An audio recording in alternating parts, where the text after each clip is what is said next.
Hello guys, how are you? I'm Hardeep Singh. Welcome back to your own YouTube channel. IELTS updates and recent exams. For more updates related to recent IELTS exam writing test topics, listening, reading, practice test, and speaking, you got guesswork. Please, guys, participate in everyday listening and reading practice test to achieve your desired band score in your actual IELTS exam. Please hit the like and subscribe button. Press the bell icon for the upcoming notifications. Don't forget like, subscribe and share my YouTube channel and my Facebook page, IELTS updates and recent exams. Part 1. You will hear a lecture about crocodiles. First, you have some time to look at questions 1 to 5.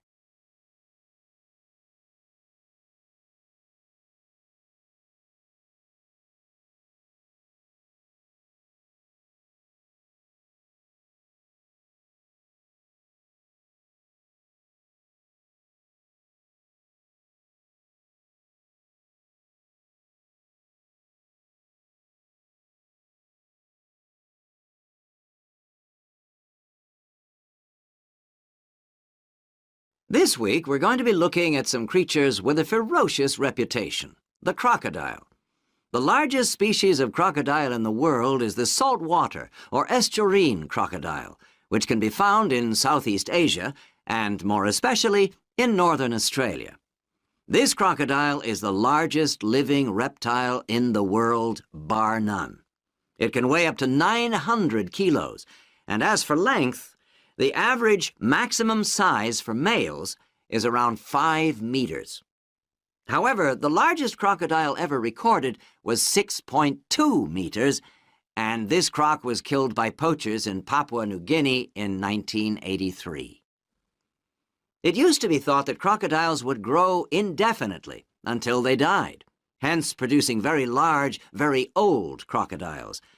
However, there's some doubt over this now, and it's likely that maximum size is instead influenced by inherited characteristics and by the environment. Few individuals seem predisposed towards very large sizes, even if all the conditions are right. Crocodiles are very sophisticated creatures. They can float or sink at will, finely tuning their buoyancy. In this way, they resemble a submarine. The liver is squeezed back to make more room for the expanded lungs. While submerged, they can stay under for up to 2 hours. A protective membrane closes over their eyes like swimming goggles. Crocodiles feed on a large variety of prey, such as small mammals, birds, and even domestic livestock. They have very strong jaws, but they don't chew their food. They swallow it in large chunks, and it is broken down in the stomach. Crocodiles can go for long periods without eating. There are, in fact, numerous examples of the animals not feeding for a whole year. They become extremely thin, but they're still active and are perfectly capable of feeding when food appears. Some species of crocodile can even tolerate freezing temperatures. This is because a crocodile has a very sophisticated circulatory system, with a heart more like a mammal's than a reptile's. Before you hear the next part of the lecture, you have some time to look at questions 6 to 10.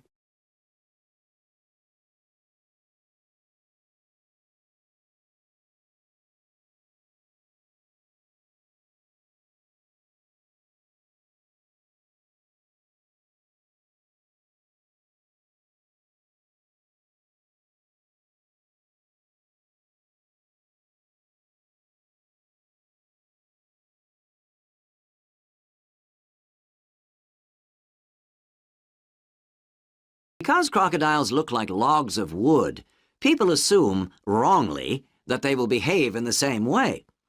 However, studies have shown that crocodiles are quite complex socially. Individuals know other individuals and have long-term relationships with each other. They also learn very rapidly how to avoid dangerous situations. Some species can also become quite tame. One crocodile biologist, Federico Medem, described a doctor in Colombia who had an Orinoco crocodile. He had raised it from a baby. This crocodile was a female about 3 meters long, and it played with the children and the family dog. Crocodiles of all species are threatened by many human activities. In the past, commercial overexploitation by skin collectors and indiscriminate killing by frightened villagers have resulted in many species suffering drastic declines in numbers. But no species has become extinct because of human exploitation. However, what is most threatening the crocodile is destruction of its habitat. Because they are quite large animals, they require areas that are both large and diverse, and this brings them into conflict with local farmers and fishermen. One conservation project which is working well is with Nile crocodiles in the Okavango Delta in Botswana. Although the Nile crocodile is not listed as endangered, research suggests it should be. The number of nest sites has decreased by 1/3 in the last 15 years. Fishermen destroy the nests, crocodile ranchers take their eggs, and also do not return enough juveniles to the wild, and there is now only one small part of the delta left where crocodiles can lay their eggs. To get data on the crocodiles in the area, researchers have measured, tagged, and taken blood samples from over 1,500 crocodiles, all without drugging the animals. They catch the crocodile by throwing a wet towel over its head. This is important, as a dry towel would come off too easily, thus allowing the crocodile time to escape. And they tie up its jaw with rubber bands. The animal is then released. Countries encountering a decrease in their crocodile population include Bangladesh, China, and Madagascar.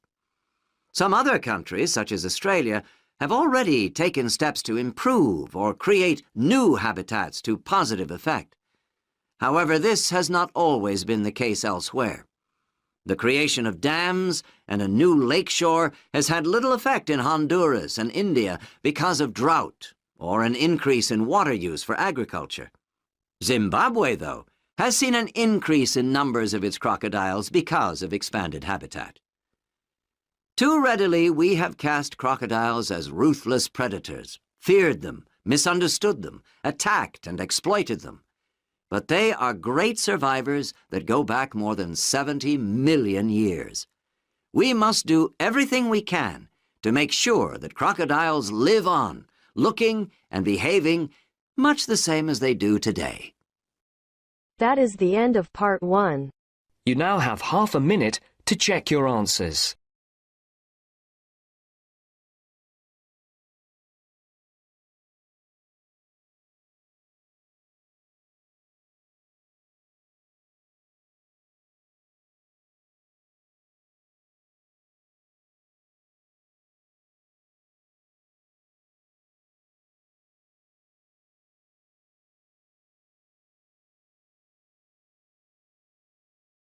Now turns to part 2. You will hear a speech to a group of volunteers preparing for a town's anniversary celebrations. First, you have some time to look at questions 11 to 15.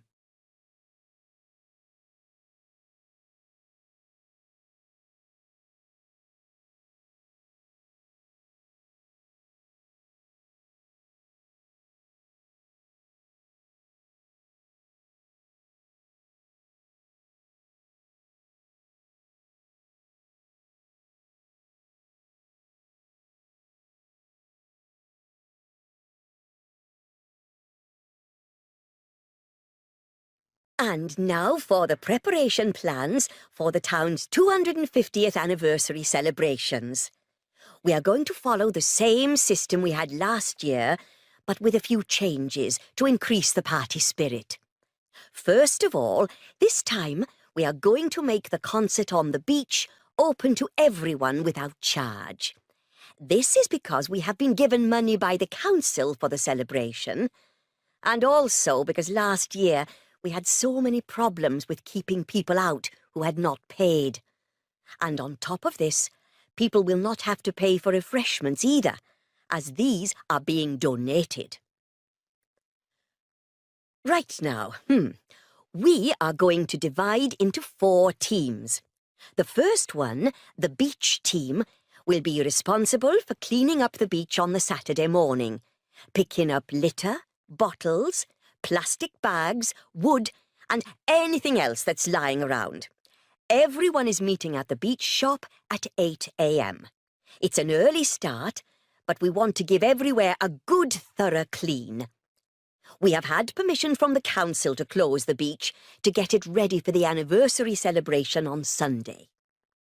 The second team will be responsible for setting out seating in the square for the speeches and prize giving. Again, an early start is preferable, but the vans with the seats can't be there until 9 a.m.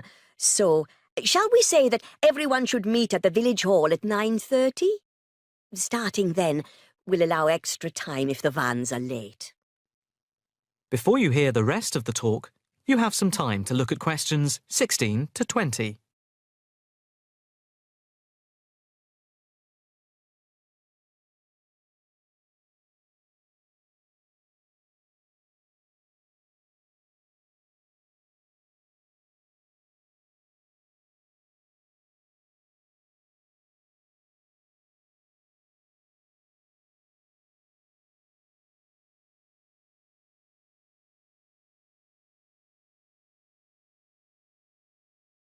Now, the third team will be the judges. For each of the various competitions, we will have 3 judges. On the whole, they will have had experience of judging before. There will be a boat race, a swimming competition, and the best fancy dress. A cash prize will be given to the winner in each category, and for the 2 runners-up, there will be book tokens. There is a sponsored mini-marathon, and by the deadline, lunchtime today, we had 263 applicants, with ages ranging from 15 to 60. That's 80 more than last year. Each entrant has paid a £20 registration fee to enter, and all the profits will go to the local children's hospital to help fund much-needed specialist apparatus. The fourth team consists of the wardens for the day itself. We are expecting at least 10,000 people, if last year is anything to go by. The fields near the entrance to the beach can be used as car parks, and we need wardens to help make sure the actual parking is more organised than last year, which was a mess. We also need someone to be in charge of the first aid, which will be at the entrance to the beach. Finally, we need some volunteers for the clean-up. Last year we didn't do this very well, and so the council has agreed to provide large bags to collect all the recyclable material like glass and plastic, etc. But we have to deal with the rest, like leftover food, ourselves. We don't want to leave piles of rotten food around or dangerous bottles. That is the end of part 2. You now have half a minute to check your answers.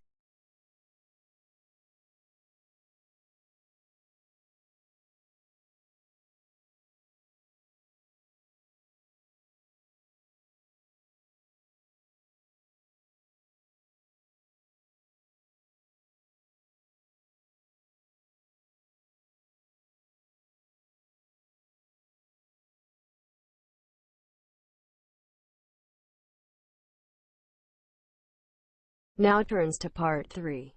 You'll hear a conversation between student Tom and a tutor about a student facility program. First, you have some time to look at questions.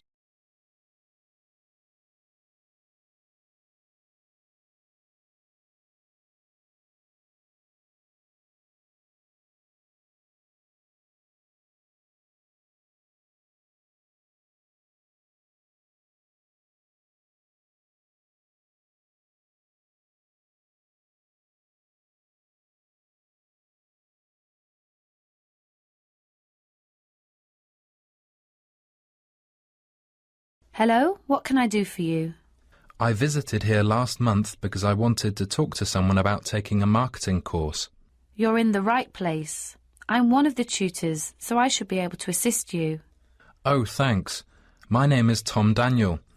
I've decided to apply for a place on the part-time course. A friend of mine took one last term and recommended it to me. It's great. Is there anything I should do before taking the course, like coursework or preparing a portfolio? We gave out a reading list and handbook on induction day.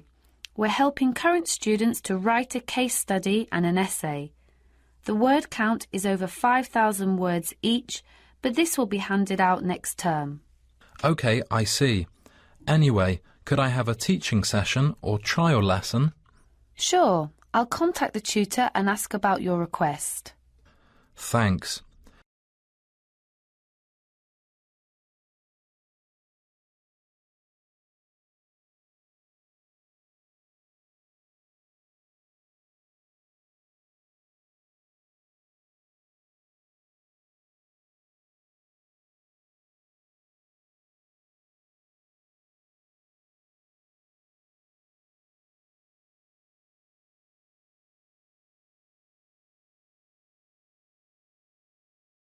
Could you tell me about the college facilities as well, please? Is there anything in particular you would like to know about? I know the course is twice a week and 6 hours a day, isn't it? So, presumably, it is possible to use the Internet Cafe in the Student Union Centre? Sure, the Internet Cafe is open all night long, Monday to Friday, 8 a.m. to 10 p.m. And normally after 8 p.m. most students living in the accommodation are using it. I need something special at the refectory as well. Actually, I want to eat a vegetarian diet and low-salted food. OK then, you should let the staff know before eating. It won't be a problem. OK, I'm just wondering about the nursery and the college. I'd like to bring my son here while I'm studying. How old is he? 3.5 years. Then he's eligible to participate in the nursery at the college. We have several staff with qualifications. Actually, this system has a good reputation for married students. However, demand exceeds supply, so there is still a need to put your name down early for the nursery. OK, I see. Did you have plans related to the marketing course after school? We have a close relationship with industry in the local area, so with our support most students have a good chance of improving their abilities. Really? So it might help me to develop my study skills after the course. We run an effective job centre with career information relative to a variety of different subjects. There is also a lot of reference material, business plan advice and other such things. Also, our staff are also qualified to give guidance on a personal basis. Thanks. That sounds great. I love exercising. Is there a fitness centre for students in the college? It's open to everyone. Basically, it's free for current students, but otherwise it's £150 per year, or £30 if you are from another college. And presumably there are library facilities? Of course. And there's also an audio-visual room, internet cafe, group study room, etc. So, how can I use the internet service? Your tutor will arrange for the computer centre team to get you a new activated number. So ask them about the internet service when you use it. Thanks. By the way, do you need information about the business circle? What's that? It's a small group that meets twice a week. Your seniors will support and assist you with any parts of the course that you may be finding difficult. Sometimes they will arrange visit to UK marketing companies during the holidays. You mean a mentor programme? Yes, it's a personal development relationship programme in which a more experienced or more knowledge person helps less experienced or less knowledge students. Great. Could I improve my lack of study skills? Actually, I'm not good at surveying, case studies or writing reports. Sure you can. There's plenty of useful resources. Just ask one of your tutors. What about an IT lesson? Yes, we'll teach varied programmes including statistics and spreadsheets. So, it is just for students then? No, it's for members only, but anyone can join any time. How much is it? £20 a month for local residents and £5 for current students. It's so cheap. It's very reasonable and helpful, so I'd better fill out the application form. Thanks for all your help. That's all right, any time. See you around. That is the end of part 3. You now have half a minute to check your answers.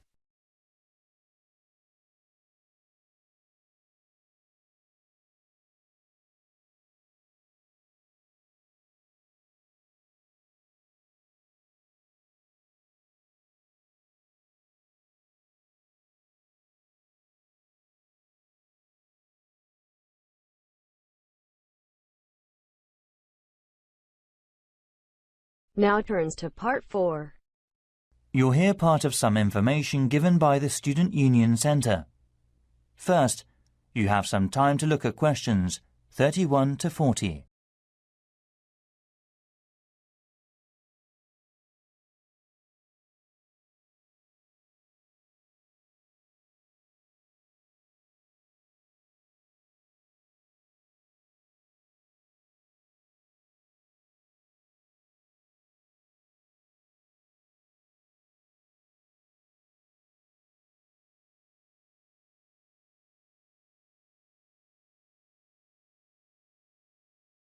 Welcome to Surrey Quay University.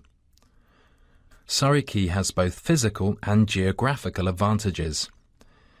It is also in an urban location and close to Waterloo International Station. The best advantage of Surrey Quay University is that it is within 1 hour of London Central Airport. The university has remarkable research capabilities. We were placed 5th out of 165 universities in last year's research assessment of the UK. We have been supported by government and global corporation companies, especially in subjects like computer science, marketing research, and arts and design. Furthermore, you are able to gain more relevant experience during the holidays by doing a work placement with local industry. I'll now give you some information about how to apply and learn studies about the university directly. If you do decide to make an application, the letter will be sent directly to the Student Union Centre. All student affairs officers, like me, will then send a confirmation letter to you as soon as possible after double-checking them. However, unfortunately, sometimes this process doesn't operate quickly because there are postal problems caused by weather, traffic problems, or the final decision of a head course leader. So the processing period can take 4 to 5 weeks. Also, we'll introduce the current senior students that come from your country, so you can get an objective opinion of the university, academic atmosphere, student support and facilities, and all aspects of student life in advance. UK universities run undergraduate courses for 3 years and master's courses for 1 year, which is different to the American university system. All courses are intensive and involve a lot of group work, especially field studies and presentations. If you decide to choose the Surrey Quay University, applying for accommodation is easy, and we can have a pickup service at the airport, helping you save time and money. We offer 3 kinds of accommodation. They are for international students, exchange students, and long-distance residents in the UK. However, demand will exceed supply like last year, so you absolutely need to fill out the application form as soon as possible. If you plan to live in accommodation outside of the campus, you should apply a little earlier. There is great demand every year. Please remember this proverb: the early bird catches the worm. The luxury accommodations will be filled up months before the launching of the new session. In other words, we'll kick off in October, so you will need to apply between July and August. This year we'll offer a great room fee. Before, the rent was £900 a week, including bills, but now it is only £750 a week. Also, we have equipped a broadband internet service for searching online quickly without any concerns. While living in the accommodation, The accommodation officer will take care of all your needs and will always welcome your visit. And finally, regarding language ability, you can choose two options. The first option is a conversation class for developing oral communication and presentation skills. The cost is included in the main school fee. The second option is a one-to-one class with a qualified TESOL teacher who will help you improve your speaking skills. This option is £20 an hour and classes will be scheduled from Monday to Friday. Improving your language abilities is very important. Unfortunately, around 5% in the bottom line of all current students failed the main course because of low results in the essay and speaking tests. You must not be in this group. Thank you for listening. I hope you enjoy your time here at Surrey Quay. That is the end of part 4. You now have half a minute to check your answers. So guys, don't forget like, subscribe and share my YouTube channel and my Facebook page. IELTS updates and recent exams. For more updates related to recent IELTS exam writing as topics, listening, reading, practice test and speaking, you got guesswork. Please guys, participate in everyday new IELTS listening and reading practice tests to achieve your desired band score in your actual IELTS exam. For more IELTS material, visit my official website www.ieltsupdatesandrecentexams.com. The link is given below in the description. If you need PDF files of latest IELTS material, then please join my Telegram channel. So guys, please write your score below the comment section. Again, thanks for listening. God bless you all guys. Stay tuned, stay safe.